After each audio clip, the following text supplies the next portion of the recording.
kind of having fun experimenting with different blues. I have phthalo blue, cobalt blue, ultramarine, and then the teal kind of blue. Do you have green on your palette? Sometimes I have a permanent green light that I find very, very useful. Sometimes I'll use Viridian. Like Viridian can be, that's kind of an interesting color though, because it can be almost like yes. The color's not really appealing right out of the tube. No. You got to kind of warm it up a bit or something. Yeah, you have to mix it with something. It can look really chalky. You just mix it with white. Exactly. Oh yeah, okay, let me try it. I also have that brilliant yellow if you want to use. Oh, I guess. Oh, permanent green light. Oh yeah, so it is super light value, huh? Yeah. It's kind of an interesting color. Yeah, wow, it's punchy too. You know what? I bet the pigment, if you were to look at it, I bet there's phthalo on that. Are you serious? Yeah, it's the pigments are. My eyes aren't good enough. It's right there. Pigment, aqualine yellow, chlorinated copper, phthalo. Yeah, dude, like a couple of times I've painted on So you're going with a limited palette today too, huh? Oh yeah, limited palette. Limited? Kind of, plus cadmium orange. Oh, okay, so you've got, are these all the same titanium whites here? Yeah, I just got different piles in case I get them dirty. Okay, and then like, it looks like cadmium yellow lemon, cad orange, cad red light, and ultramarine? Yep.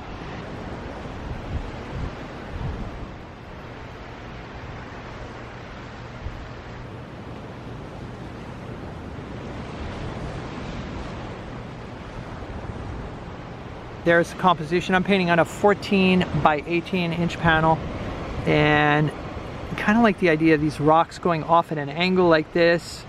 There'll be a wave out in this area. There's some land in the distance. All right, so I've mixed up a dark using ultramarine and burnt sienna. And I feel like, you know, to make this painting work, there needs to be an appealing arrangement of rocks.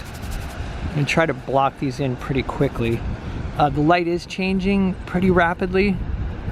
So Ariah, you figure we have what, like another hour and a half of light? About an hour of good light, yeah, I'd say. Left. Okay, so yeah, like an hour of light left. Maybe hour and 20. One of the nice things about painting this time of day is the, you know, the light effect is really dramatic, but it's just, it's also, you've got a really small window of opportunity, right? I think pressure's on.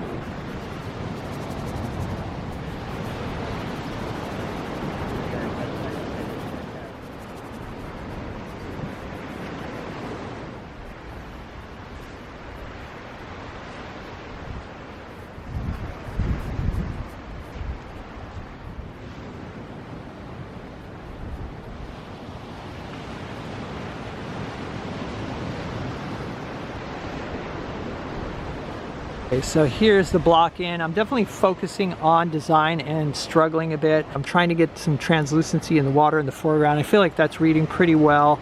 I do need to darken up the rocks a bit. Design-wise, I just erased these rocks. They kind of went up higher, and I don't know, that wasn't really working. I think this is a better, maybe a little bit better design. So you're gonna have like a light, you're saying like kind of have some, like a passage of light kind of through the rocks here? Yeah, I'm gonna try to break up this darks by having some of the visible water in the tide pools coming through. I don't have a pleasing arrangement though, so I'm trying to figure out. I wanna see how you apply paint. So you're using, looks like a number 6 natural flat? Yep, 6 long flat I think it is. All right, so you got a fair amount of paint there, right? You load the brush really well. I try to really smush it down so the paint gets deep in there, so when I put a brush stroke down. Yeah, I noticed, like, yeah, hold it up here. I noticed like you get it way up close to the ferrule. Yeah, I try to. So now that brush is loaded, and then what's your stroke pattern like? Like, how do you apply? Now that the heat is on, yeah, the camera's right. on. Okay, show us what you do. I kind of just try to do a little real deliberate, and then maybe a couple of you'll do errant strokes. All right, so like a couple more strokes, but then you reload. So, yeah, I try to keep limited to like probably 3 to 5 strokes and per then load, and then reload, yeah. Okay, okay. And then are you thinning, like how, are you thinning the paint quite a bit with liquid, or you keep it, it looks fairly thick? Yeah, at this point, when I start to use the lighter colors, I start not to use any liquid, especially when I'm painting water, because I want the paint to sort of flow and be thick. All right, so at this point, the paint is kind of like straight out of the tube. Yeah. Wow, okay, I might have to experiment with that. All right, so inspired by Ariah, no medium. It's amazing how drawn to the medium cup I am. It's like, I want some, but I'm gonna go without. Actually, I need more paint. Yeah, see, that feels pretty thick. Yeah, you only get like 2 or 3 strokes, right? And then you gotta load it up. You go through a lot of paint this way. Yeah. But it makes sense though, because you're applying thicker amounts.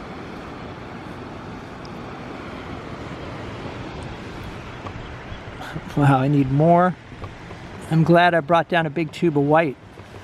I got more white too if you need it. All right, so that value of that sky is definitely better. That's like definitely a new level of texture. We almost have to get it from the side so you can see how thick it is. That's like $50 worth of paint on there. I'm broke. I know. I hope the camera, you know, shows how thick that is. It's like I thickened up and then you went to the next level. Dude, I couldn't be outdone. I know. Kidding. All right, so here's what I finished up with. And the goal today was just to experiment and try to do something different. So yeah, it was a good experiment, trying to apply the paint without medium. Definitely a challenge for me, but it was fun. And I think, you know, the effect is different from my usual approach. So yeah, so it was kind of the goal, get out of the comfort zone and experiment.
All right, these are little 6x6 still lifes that I did probably in like 2004 when I'd been painting for about a year. I did a bunch of these little 6x6 paintings and, you know, inspired by the daily painting movement. All right, and here's a little 8x10 that was done out at Coyote Point in San Mateo. One of my first plein air paintings, probably around that same time. And here's another early plein air painting. This one's an 8x10 as well. And this one is a 9x12 that was probably done in 2005.